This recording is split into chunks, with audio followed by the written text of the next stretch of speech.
હર ઘર તિરંગા પ્રોગ્રામ હેઠળ અરવલ્લી જિલ્લામાં ભારતીય જનતા પાર્ટી દ્વારા કમલમ ખાતે પ્રેસ કોન્ફરન્સ યોજાઈ। Reporter Ajay Bhatia, DT news live 24 Modasa.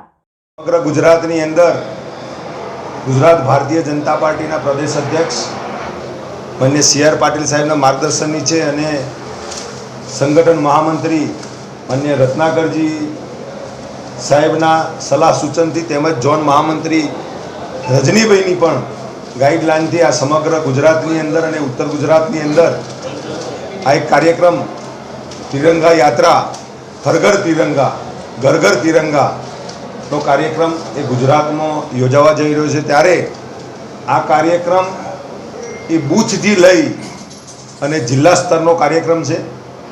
આ કાર્યક્રમની દરેક સંસ્થાઓ, સામાજિક સંસ્થાઓ, દરેક સમાજ ખૂબ ઉમંગથી અને ઉત્સાહથી જોડાય એ પ્રકારનું આયોજન ભારતીય જનતા પાર્ટી દ્વારા સમગ્ર ગુજરાતની અંદર કરવામાં આવ્યું છે।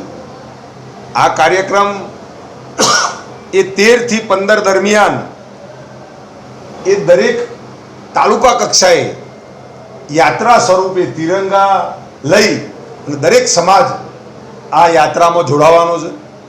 સાથે સાથે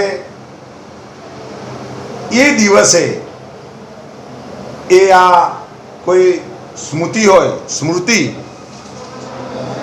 દાખલા તરીકે કોઈ સ્ટેચ્યુ હોય તો એ સ્ટેચ્યુને સફાઈ પણ આ લોકો દ્વારા એ કરવાની છે। સાથે સાથે વિભાજનની વિભીષિકાનો કાર્યક્રમ પણ 14 તારીખે સમગ્ર ગુજરાતની અંદર એ લોકો દ્વારા એક જગાએ ભેગા થઈ અને આ કાર્યક્રમનું માર્ગદર્શન પણ એના માર્ગદર્શકો ગુજરાત પ્રદેશ ભારતીય જનતા પાર્ટી દ્વારા કરવાના છે।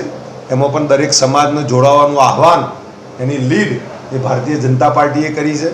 અને વિભાજનની વિભીષિકા શું, એ દિવસોનું સ્મરણો યાદ કરવા માટે, એ દિવસો કેવા હતા અને કેવા એ દિવસોમાં જે કંઈ તકલીફો પડી, ટ્રેનોમાં લોકો ગયા અને વર્ત એ ટ્રેન એ લાશો લઈ આવી અને એ દિવસોનો જે વિભાજન થયું એની માહિતી પણ એ દિવસે આપવાની છે। આ એક કાર્યક્રમના ભાગરૂપે અરવલ્લી જિલ્લામાં માન્ય ધારાસભ્ય શ્રી ધવલસિંહજી, અમારા પ્રભારી શ્રી રાજુભાઈ શુકલ સાહેબ, માન્ય જિલ્લા પંચાયતના પ્રમુખની ઉપસ્થિતિ, બધા મહામંત્રી, જિલ્લા સંગઠન, તાલુકા સંગઠન, બધા મોરચાઓની ઉપસ્થિતિમાં આ કાર્યક્રમનું આયોજન અરવલ્લી જિલ્લામાં કરવામાં આવ્યું।